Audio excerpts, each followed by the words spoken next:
আসসালামু আলাইকুম এভরিওয়ান, কেমন আছেন? আলহামদুলিল্লাহ, আল্লাহর অশেষ রহমতে আমি ভালো আছি। আপনারা কে কেমন আছেন জানাবেন, এবং কে কোথা থেকে আমার ভিডিওটি দেখতেছেন তা অবশ্যই কমেন্ট করে জানাবেন।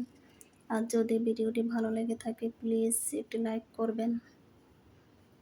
যদিও আমার ভিডিওতে আহামরি কিছু নাই, তারপরেও আমি বললাম যে অবসর সময় কী করব, ভাবলাম যে একটু চ্যানেল খুলি, দেখি, নিজের একটু সময় বাঁচলো, ভালো লাগলো, সময়টাও কাটলো। এখানে অফ ক্যামেরায় আমি এগুলো সব ঝেড়ে পরিষ্কার করে নিলাম। ফুল গাছটাকেও দেখলেন ঝর্ণার পানিতে দিয়ে পরিষ্কার করে ধুয়ে আবার শুকিয়ে রাখে দিলাম।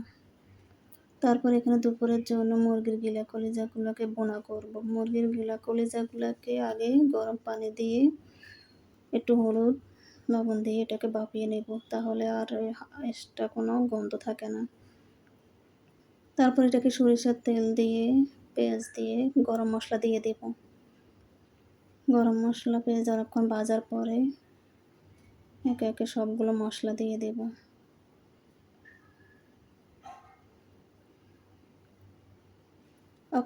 আমার ভিডিওতে আপনারা দুই একটা কাজ আর রান্না বান্নার ভিডিওটি বেশি দেখতে পাবেন, হয়তো এর বেশি কিছু দেখা হবে না, কারণ আমি বাইরে খুব একটা বের হই না। আর বাইরে যদিও বের হই আমি মোবাইল কখনোই না, আমার কাছে আনইজি ফিল লাগে কারোর সামনে মোবাইল বের করে ভিডিও করতে।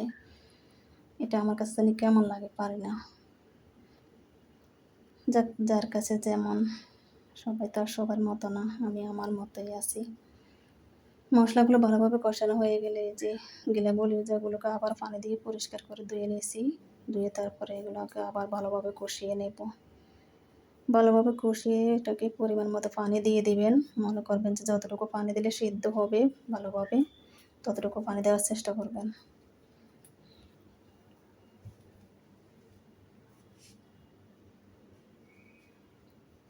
আমি পানি দিয়ে দিয়েছি, এটা আস্তে আস্তে হয়ে যাবে। আমি এখান ফাঁকে অন্য কাজ করে নেব। সবগুলো কাজ তো তুলে ধরা সম্ভব না, সংসারে অনেক কাজই থাকে, সবগুলো তুলে ধরতে গেলে তো ব্লগটা অনেক বড় হয়ে যায়। আমি দুই একটাই শেয়ার করব কাজ, আর রান্না বান্নার একটা কাজ শেয়ার করব, এই এতটুকু পর্যন্ত।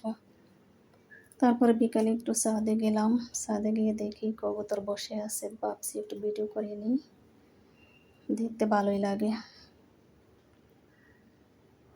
সেই সাথে ফুল গাছগুলো দেখলাম, গাছের কী অবস্থা। প্রতিদিন ছাদে যাওয়া হয় না, দুই একদিন পর পর যাই। কি সুন্দর ফুল ফুটে আছে।